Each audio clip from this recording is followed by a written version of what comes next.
बस थोड़ा सा अगर पुश और मिल जाए और जो इंटरडे हाई है 50,812 का, अगर वो क्रॉस होने लगे, 50,800 पर हैं हम, अब 50,812 अगर क्रॉस होने लगा हज तक, तो मुझे हैरानी नहीं होगी अगर 51,000 आपको आज की आज ही दिख जाए। ऑब्वियसली उसको रिविजिट करते रहेंगे। 50,812 के ऊपर टिकना 5 मिनट टिके तो मुझे लग रहा है एक second round of short covering start होगी, क्योंकि अब आखिरी का 1.5 घंटा और जो भी पोजीशन में स्टक है वो कवर करेगा, क्योंकि आप इस समय शॉर्ट पोजीशन ओपन नहीं छोड़ सकते। ग्लोबल क्यूज भी सुधर चुके हैं, कल हो सकता है गैप अप मिल जाए, तो इस चीज़ का मार्केट को संज्ञान रहेगा। चलिए, हमारा पैनल तैयार है, उनसे पिक्स लेना शुरू करते हैं। गुड आफ्टरनून शिल्पा जी, क्या रहेगी आपकी ट्रेड?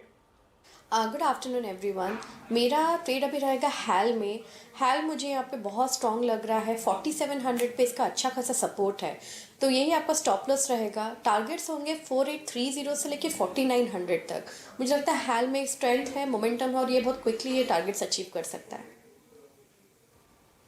ओके, एक बड़ी अपॉर्चुनिटी हाल में इस समय। काबा जी, गुड आफ्टरनून, आपका ट्रेड? स्टॉक जो मैंने चुना है इस वक्त वो है पेट्रोनेट एलएनजी। आसपास न्यू हाई के आसपास ट्रेड कर रहा है, 375 के आसपास। स्टॉप होगा 372, ₹3 का। टारगेट होगा ऑन द अपसाइड 380 का। Yes, Petronet LNG. Okay, Petronet LNG आपका बाय है ₹8.30 ऊपर, करीब 375 पे ट्रेड करता हुआ ये। अमित जी, गुड आफ्टरनून, आपका ट्रेड इस वक्त का? Good afternoon Viren ji, good afternoon Anuj ji, Harshita ma'am and everybody on the panel. Viren ji, इस समय का मेरा ट्रेड रहेगा आईटीसी। आईटीसी में हम कंटिन्यूअसली बुलिश रहे हैं जब से इसने 10 डमा रिकवर किया है। हर प्रकार की मार्केट में टेक्निकली इसने एक अच्छा खासा रिलेटिव स्ट्रेंथ दिखाया है, और अब इसके टेक्निकल पैरामीटर्स देखते हुए लग रहा है कि 500 का साइकोलॉजिकल मार्क क्रॉस करने के कगार पे है ये। तो इसे बाय करें। 493 का स्टॉप लॉस रहेगा और टारगेट्स आएंगे 510 एंड 515 के आईटीसी में। Okay, ITC. चलिए, अब मानस के पास चलते हैं। मानस, गुड आफ्टरनून। मानस, आपकी trade? Good afternoon Anuj ji. तो देखिए, फेडरल बैंक में खरीदारी करने की राय रहेगी। एक गैप डाउन देखने को मिला मॉर्निंग में, लेकिन 20 डे मूविंग एवरेज पे सपोर्ट लेकर रिकवरी देखने को मिली है। तो फेडरल बैंक में करंट लेवल्स पे खरीदारी कर सकते हैं। 198 का स्टॉप लॉस लगाना है और कम से कम ₹207, 207 के आपको टारगेट सेट करने हैं फेडरल बैंक में। अगर चाहें तो यहाँ पर ऑप्शन में भी ट्रेड कर सकते हैं। जो फेडरल बैंक का 210, 205, ₹200 वाला at the money call option है, वहां पर खरीदारी करिए। ₹4.50 के आसपास ये ऑप्शन ट्रेड हो रहा है। ₹2.90 के स्टॉप लॉस से इस ऑप्शन में खरीदारी करिए और ₹7.5 के टारगेट सेट करिए। ओके, तो ये ₹200 का कॉल लेने की सलाह फेडरल बैंक में आती हुई। बैंकों में हमने देखा है, निजी बैंक स्पेशली बिग बॉयज में काफ़ी बड़ा एक्शन है। उसको आगे डिटेल में बातचीत करेंगे, लेकिन पहले राजेश सातपुते का एक कॉल। बताइए राजेश जी, क्या पिक कर रहे हैं इस घंटे? Good afternoon Harshita ji, and good afternoon everyone. Harshita ji, देखिए, नजर जो है वो मेरी प्राइवेट बैंकिंग पे ही है, और इन पर्टिकुलरली एक्सिस बैंक, जो जो अभी वीरेन ने जिक्र किया, मुझे लगता है वहां पे स्ट्रेंथ अच्छी बनी है। तो एक स्विंग ट्रेड यहाँ पे अच्छा मिलेगा। आपको स्टॉप लॉस रखना पड़ेगा 1155 का, और इसका स्विंग ट्रेडिंग का जो टारगेट है वो करीबन 1200-1210 का रहेगा। So Axis Bank is bye.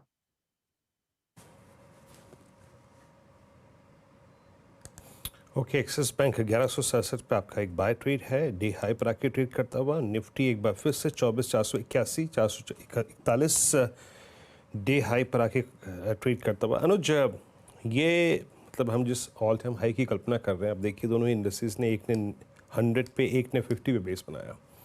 अब ये दोनों ही इंडस्ट्रीज के लिए थ्रेशोल्ड पॉइंट क्या रहेगा? आई मीन यही 24,500, और बैंक निफ्टी के लिए 51,000।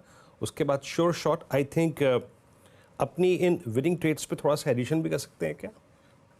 कुल देखिए, 2 दिन अगर आप इन लेवल्स के ऊपर बंद हो गए, और अब तक तो मुझे लग रहा है क्लोजिंग अच्छी है, और निफ्टी बैंक पर एक बार आप 50,815 के ऊपर आ गए। अब हम वापस, आज मैं कह रहा हूँ, अगर ये आज ही 51,000 की क्लोज दिखा दे आपको किसी तरीके से, और बैंक निफ्टी अगर 24,500 की ट्रेड दिखा रहा है, 24,500 और 51,200 क्रॉस हो गया वीरो, फिर तो मुझे लग रहा है ऑल टाइम हाई बहुत जल्द आएगा बैंक निफ्टी में।